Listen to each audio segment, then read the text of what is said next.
Route 10 is another change which is proposed to coincide with the creation of a second new microtransit zone. On this map, you can see a green polygon on the right side of the map, and we're referring to that as a new island microtransit zone. Also scheduled to be implemented later in next year in 2024. So coinciding with that, Route 10 would be shortened. It would go from downtown out to the Walmart at Island Town Center, where it would turn around and then return into downtown Savannah. So that'll improve the efficiency of the buses on Route 10. That'll also allow the buses to run that portion with a 30-minute frequency, so much better frequency than we're seeing today. Route 11 was suspended back in November 2022, and it was recently reinstated. We're proposing some route modifications just to simplify the south or eastern portion of that route down off Durin Avenue. And like some of the other changes, those route changes will allow the bus to run more efficiently, pick up some time, and therefore serve most of the route more frequently. Route 12. Route 12, similar to Route 10 changes that we just talked about, Route 12 would be shortened. It would not extend to the east all the way out to Island Town Center. And as I mentioned, the Route 10, which goes to Island Town Center, will be running more frequently. And then from Island Town Center to communities further east, that new microtransit zone will be created. So when that happens, we're proposing Route 12 be shortened, and it will run on increased frequency as a result of that change. Route 14 is our busiest route, does very well.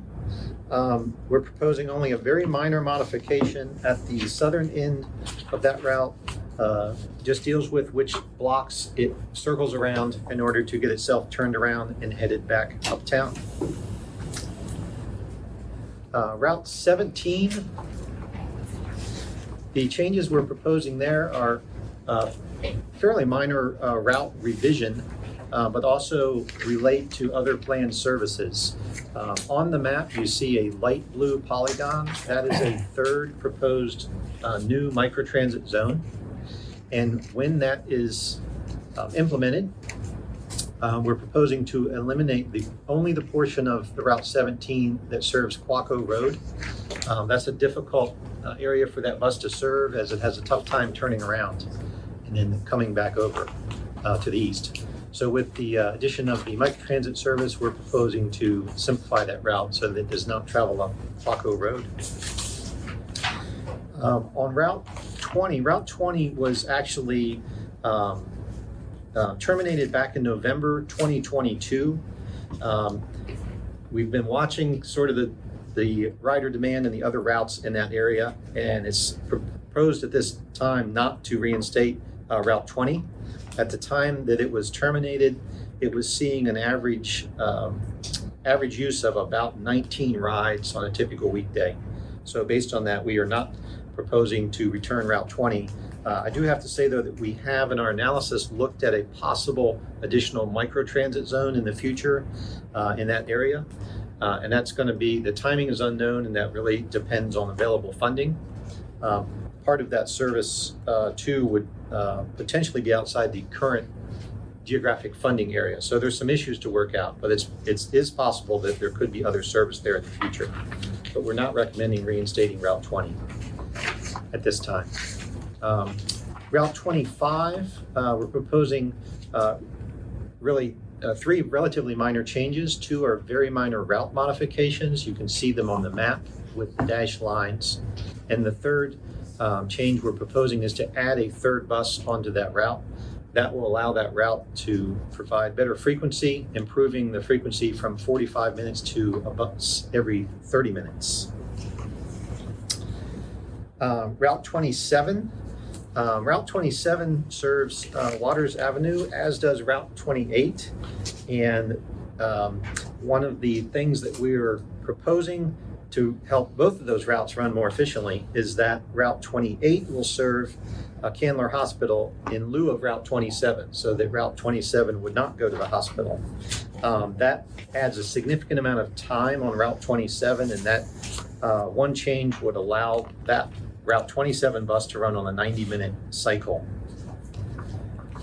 Route 28, as I just mentioned, is proposed to continue to serve, will serve Candler Hospital.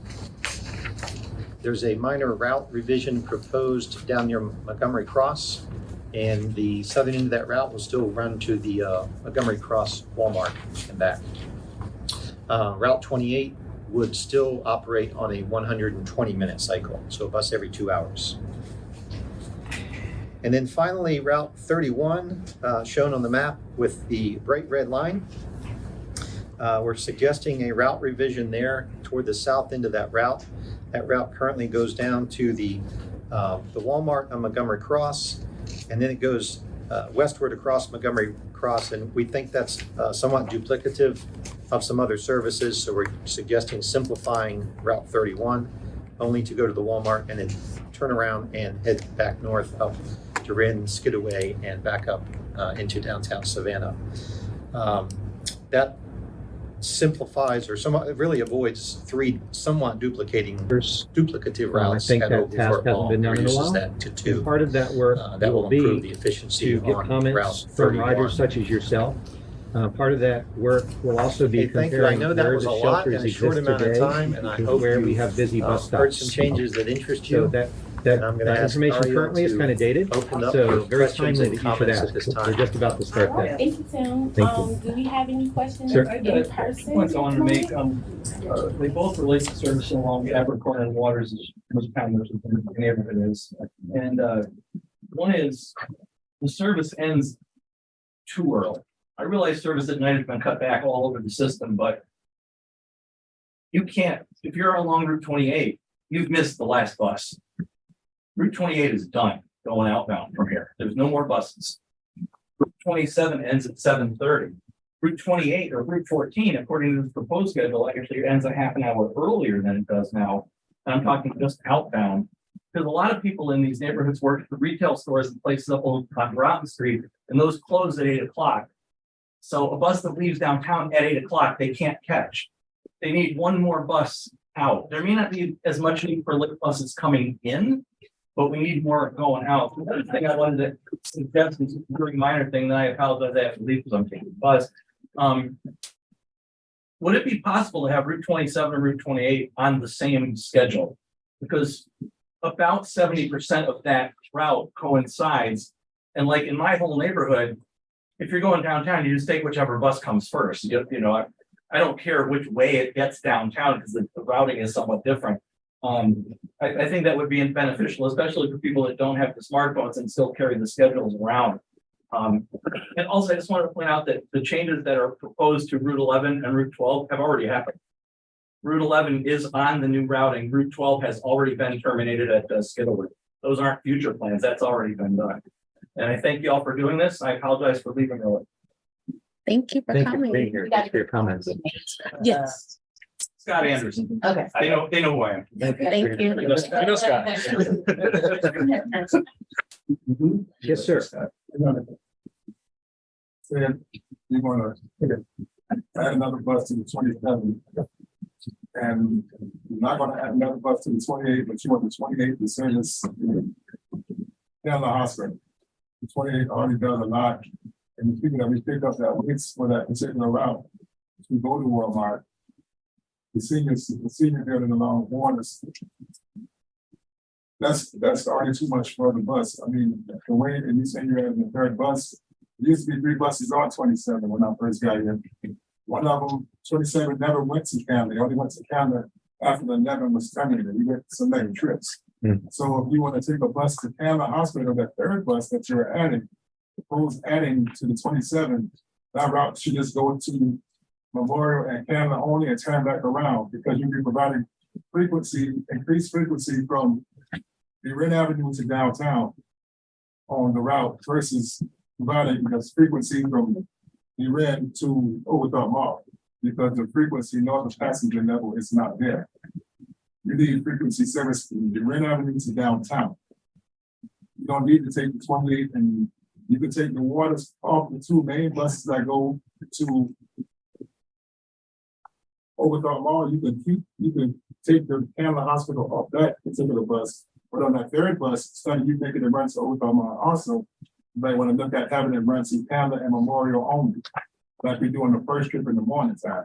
That bus can just circle. That way you would have the frequency that you want along the waters corridor. Okay, yeah, I hear you. The 28 leaves at the top of the hour and 27 leave half past the hour. So that other bus, when you do it the 28, it run opposite of the top of the hour that you will have the actual frequency. Because right now, it's a gap in service when the 27 and 28, because of that one bus is missing. And also you said that, the same thing with the 25 Westlake, you're saying adding frequency. If the two buses, if you start the buses on either end, and then that third bus that you're adding, you just have that go to Westlake to downtown. You'll be providing the 30-minute frequency from downtown to Westlake Apartments. The need and the frequency to go from Westlake to the jailhouse is not needed. You need hourly frequency between those two segments. So instead of you will have two whole buses, and then you have a half a bus that cuts off in the halfway point and then turn around and come back downtown. On the 7 dot, we say you have two buses, but it's only the one bus serves the College Anderson Cloverdale area. 7 dot DC, it says it says it has two buses, but it only has one bus that serves that area. The 14 Abercorn segment that goes service the VA.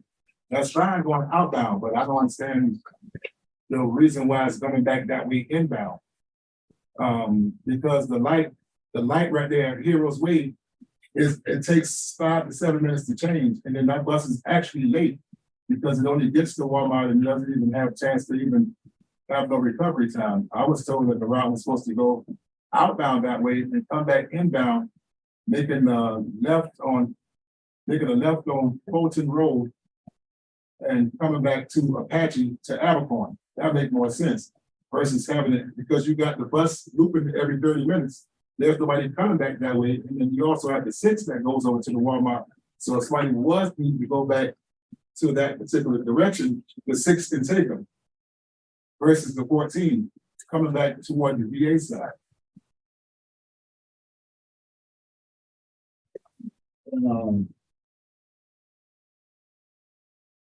Route 6 currently, what y'all changed, y'all added a whole nother trip on the Route 6, which makes the Route 6 ends at 9 o'clock. But the 3B and 25 ends early. It's like a whole trip and a half missing out both of those runs. And we have a lot of people that catch that bus that go make that last trip and there's no bus to make it. But we have 6 going and servicing running the blank trip with virtually nobody on the bus. I'm not gonna hold up everybody's time. I just got a bunch of issues, what I had on there. And then the 25 Westlake, you're saying the 25 Westlake services Girard Avenue on the outbound. So the modification changes y'all want to make, y'all want to serve, come back up Chatham Parkway to make a left back on 17 to go back down Girard. I mean, once again, the frequency and the coverage of that area don't line up with the service level you are doing. Some of the service levels you are doing, it's fine. In the front half, it makes sense. But the back half, it doesn't. Sometimes you don't need a whole bus. When you're adding a bus, you can just have a half a bus to create the amount of frequency you got from the major points. That's all I want to say. Okay, good. Thank you for those. Do we have any more comments? I do want to read some email comments that we got for the public record. One of the comments was, why don't they have an early bus going to Pooler on Sunday morning? If you go out there, you will always see someone at 7 a.m. waiting on the bus. And we have one more comment. please unsuspend bus 20 Skidaway Island / Coffee Bluff, or please fix a closed route to at least get to Crocus off Diamond Causeway. I spend by average $30 a day after taking 2 buses just to get to Walmart. That gets me close enough just to order an Uber or a Lyft to get out there, and it's really adding up. I work 40 hours a week and barely have anything by the end of the week. It would really make a difference and make me that more dedicated to using Catch a Cat services. Thanks to all that y'all do. And thanks to all dedicated drivers that work and help me get to work and around town. It's deeply appreciated. Thanks for your time to hear our voices. So those are our 2 email submission comments. And if you are watching, we want you to know that we did receive them. Did you guys have any responses for those comments? Thank you for remembering to thank the drivers. Yes, that's very important. If we don't have anything else at the moment, we're going to go ahead and close out this session. Thank you all for joining us, and we hope you all have a great day.